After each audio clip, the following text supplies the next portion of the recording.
High বন্ধুরা, এই দেখো আমি এখন রান্নার আয়োজন হয়ে গেছে। আজকে হবে হচ্ছে চিকেন। তো এখানে চিকেনটাকে আমি দই টই দিয়ে হলুদ দিয়ে তেল দিয়ে মেখে রেখে দিয়েছি। আর এখানে যে আমার সব রেডি, মাংসের পেঁয়াজ, রসুন, আদা, টমেটো, আলু, কাঁচা লঙ্কা, আমার এখানে মাংসের প্রিপারেশান সব রেডি। এখন আমি চটজলদি রান্নাটা করে নিই।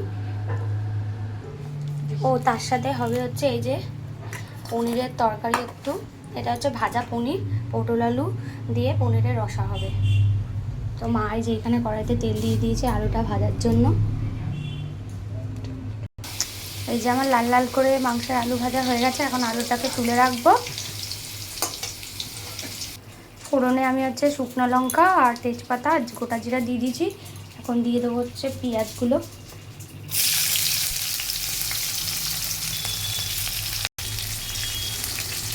পেঁয়াজগুলো সব দিয়ে দিচ্ছি।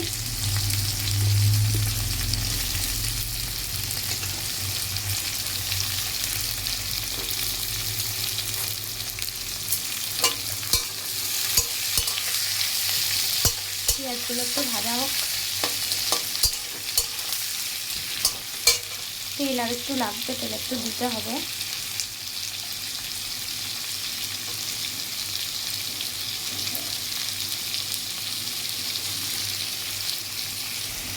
এই যে আমার পেঁয়াজগুলো এখন একটু ভাজা ভাজা হোক, একটু ব্রাউন করে ভেজে নিই, তারপর মশলাটা দেবো।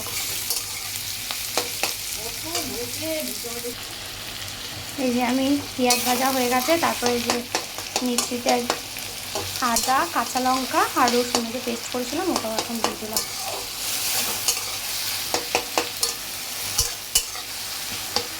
ওকে ভালো করে একটু কষিয়ে নিই, তারপরে এটার মধ্যে টমেটো দিয়ে দেবো।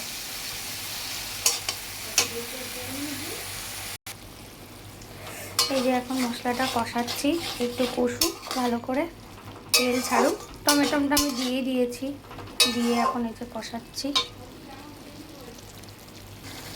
এই যে মাংসটা দিয়ে দিয়েছি, দেখানো মাংসটা দেওয়ার সময় দেখানো হয়নি, আমি দিয়ে দিয়েছি। এই যে এখন আমি কষাচ্ছি।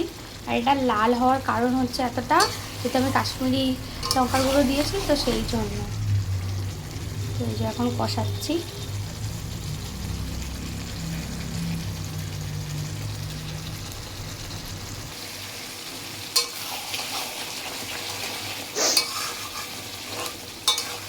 মাংসটা একটু ভালো করে কষাই আগে, তারপর তেল ছেড়ে গেলে তারপরে গরম জল দিয়ে দেবো। আজকে আর ঢেকে ঢেকে কষাচ্ছি না, পরে কষাবো, আগে একটু আঁচটা বাড়িয়ে দিয়েই কষাচ্ছি।